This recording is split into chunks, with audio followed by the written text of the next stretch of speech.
Thank you for stopping by. I'm Sandi Lewis, and I'm serving as the Interim General Manager here at FrostCarbon. Before I tell you about FrostCarbon, I want to give you a little history on how this old lady got here. I'm going to start with the Wayback Machine. In 1998, I had just moved to Colorado to work for a company called Level 3 Communications.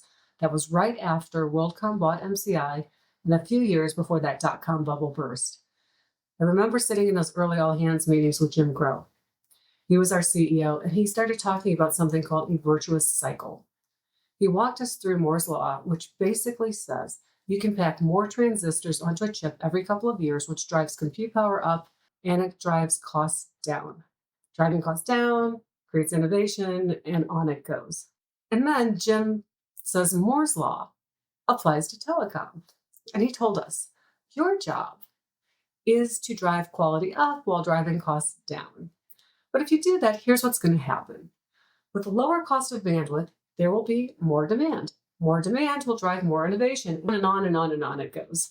Just for historical context, and I remember this specifically, the cost to fax a 42-page document from New York to Tokyo was $28.83.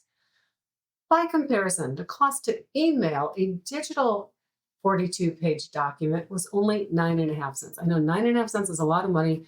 And if it was still 9.5 cents, we wouldn't have all those emails in our inbox. That's besides the point.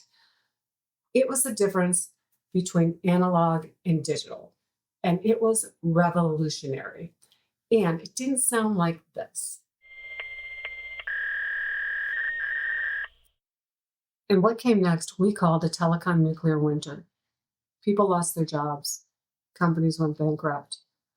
We got a little ahead of our skis. Our industry had put enough fiber in the ground to circle the earth 11,320 times. We call this a fiber glut. No one was investing. We were in an industry that was extremely hot, but had gotten extremely cold.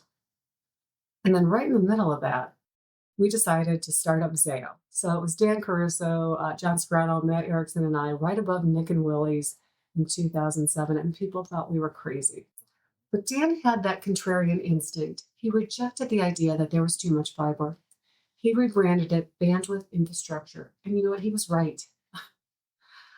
We built around that idea. We applied the design one, build many mindset before it was a thing people talked about. We rolled up more than 45 companies and turned them into one standardized, scalable platform. And over time, that infrastructure became oxygen for hyperscalers. Fast forward to today, FrostCarbon's story absolutely hits. We capture carbon at its source, and we are ready to deploy thousands of these across legacy emitters. Here's what I love about this plan. You design one, you build 1,000. And when you do that, you move along that experience curve. That's Wright's law. And that's when it starts to sound really familiar, because we've seen this before.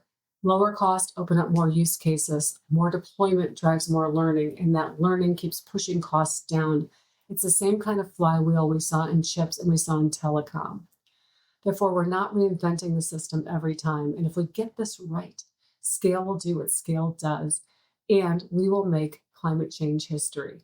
But somehow this story is mostly flying under the radar. We just started this YouTube channel to get the word out. And I think the team would love some encouragement here. They're smart, they're driven, and they are completely locked in to building something that really matters and really makes an impact. But here's the old lady's perspective. I really wish we had captured those early moments at Zayo. The lore. How did things go down? You know, when you're in those early stages, building something and moving fast, the last thing you think about doing is stopping and telling your story. But you really should. So I would appreciate it if you would give this team a little bit of encouragement. Follow along, like the videos, jump into the comments. I mean, have you been here before? If so, what was it like? Share your thoughts with us. We would really appreciate it.